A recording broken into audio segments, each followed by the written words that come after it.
On the show today, the curious case of only 80 lakh taxpayers earning over 10 lakh rupees annually. Amazon Pay and Zomato signing up as payment aggregators. Air India's 470 aircraft order may end up doubling to 840. And Pathan closing in on Bahubali's domestic box office record. This is Business Plus, your definitive edge to business and economy.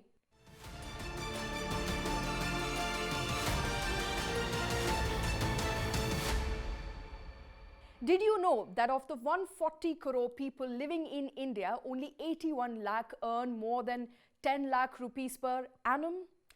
That is what the data released by Finance Ministry reveals. What's more, last year, this number was a meager 54 lakh.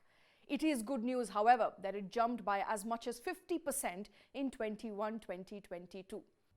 Now, this takes the percentage of taxpayers of rupees 10 lakh per annum bracket to 12.8% in fiscal year 21 from just 5.6% in fiscal year 2015. The income bracket of 0 to 5 lakh rupees has seen a growth in taxpayer. However, its proportion as a percentage of total taxpayers has gone down from 81% in financial year 2015 to 65% in financial year 2021. Meanwhile, the 5 to 10 lakh rupee per annum bracket, the percentage growth has increased from 13% in financial year 2015 to 22% in financial year 2021. Now, in terms of tax revenues, the total income tax collected stood at 4.7 lakh crore in financial year 21, up by 88% from financial year 2015's collection of 2.5 lakh crore rupees. The ministry released the details of taxpayers' data from financial year 2015 to financial year 2021 yesterday in response to a question in Lok Sabha. The data released by Finance Ministry shows the total number of taxpayers in India has increased by almost 60% in just 6 years. Although, remember, we told you that the number of people earning over 10 lakh has gone up from 54 lakh to 81 lakh. During the same period, the number of taxpayers went up only 3.7 lakh in the entire country. Now, shifting focus, as many as 32 entities, including Razorpay, Amazon Pay, and even Zomato, have received RBI's in-principle nod to operate as payment aggregators in India. Another 18 such applications are currently under review. As many as 185 fintech companies had applied for such a license way back in 2020. What's making payment aggregation such a toast of the town that even food delivery businesses want to bite it? Let's find out. But before we do that, what is a payment aggregator and why is it important? In financial year 2022 alone, digital payments were at an all-time high. Digital transactions stood at over 3,000 lakh crore. So people are going digital like never before. Now imagine you have an e-commerce store and expect to offer various payment options to your potential buyers like credit card, debit card, UPI, net banking and digital wallets. Your buyer today wants to click a button and get done with it. But it's not that simple. You need to set up a payment gateway to handle the tech interface and a merchant account that can receive payment from your buyer and an account that can also receive the money. All of this is a time-taking and a complex activity taken up by individual banks. This is where payment aggregators come in. A payment aggregator enables merchants to accept transactions in different forms from various bank accounts or financial institutions without having to create a merchant account in each of these banks individually. Now, a payment aggregator acts like a middleman between consumers and businesses, simplifying the experience. It is a third-party provisioner that allows consumers to make payments and empower merchants to operate using just one single entity. Now, payment aggregators or PAs offer seamless onboarding, a dashboard, and reliable customer support and charge a transaction discount rate, also called TDR, in addition to annual fee and charging setup prices for their services. Therefore, it makes sense for big merchants to set up their own payment aggregator business, which is what likes of Zomato have done through Zomato Payment Private Limited. The central bank has, remember, issued a list of entities that have received authorization to act as payment aggregators, adding that applications are under process for 18 additional such aggregators. The RBI came out with payment aggregator framework in March of 2020, mandating all payment gateways to obtain a license to acquire merchant and offer them payment services. It comes as no surprise that over 185 fintech companies, including Cred, Paytm, PhonePe, submitted their proposals for a license.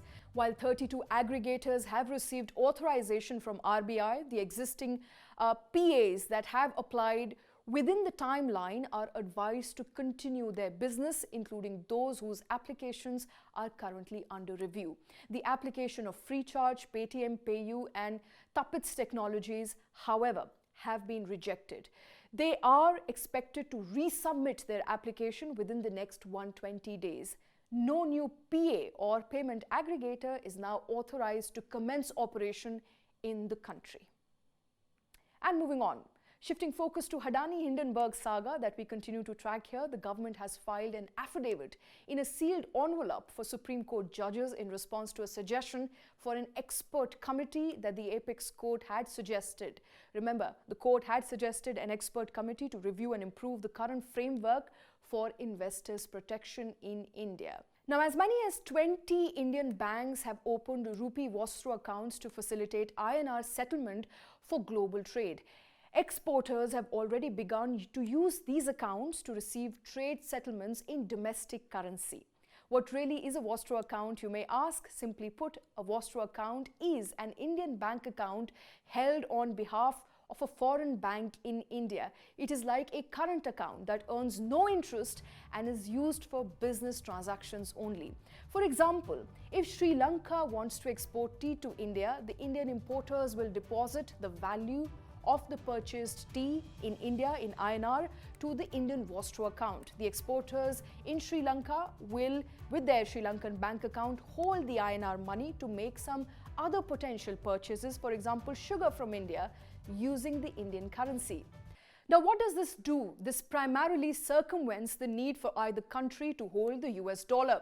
How does it help India? For one, Vostro accounts further the cause of global trade settlements in INR after RBI decided to internationalize INR last year. Next, it reduces dollar dependence, and in the long term, depending upon trade volume, the dollar pressure on INR reduces, strengthening the INR.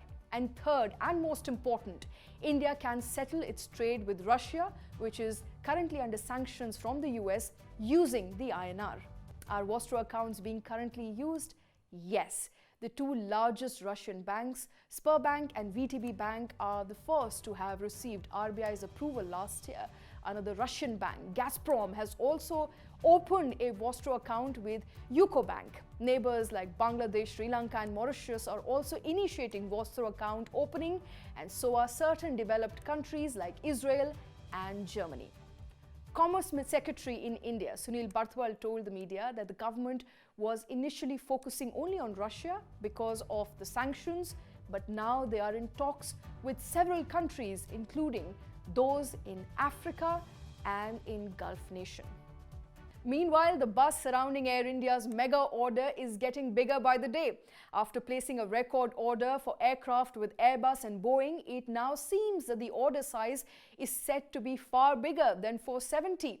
In a LinkedIn post, Air India's Chief Commercial and Transformation Officer Nipun Agrawal said that the order has an option of acquiring 370 additional aircraft beside the firm order of 470 planes. Agrawal said that the order of 840 aircraft has been a culmination of a fascinating journey that began almost 2 years ago with the Air India privatization process. For the uninitiated, this is the first time in more than 17 years that Air India, which was acquired from the government by Tata Group in January of 2022, has placed an order for planes. And moving to news from entertainment space now, Shah Rukh Khan's star of Pathaan is all set to become the highest grossing Hindi movie of all time. It has reached the milestone of 500 crores in just 22 days compared to the present highest grosser Bahubali 2, The Conclusion, which took 34 days. Pathan currently trails the SS Rajamouli's directed Bahubali by just 11 crore. Its success has been able to break the dominance of South Indian movies at the box office, whose Hindi versions have been minting money at box office in the past few years. Now, to celebrate the success of movie, producer Yash Raj Films and exhibitors have decided to slash the ticket rates of the movie to 110 rupees. Now, with this move, Pathan is all set to consolidate its position at the box office counter. And with that, it's a wrap on this edition of Business Plus. For more incisive news analysis and cutting-edge documentaries, keep streaming News 9 Plus. Thanks for watching.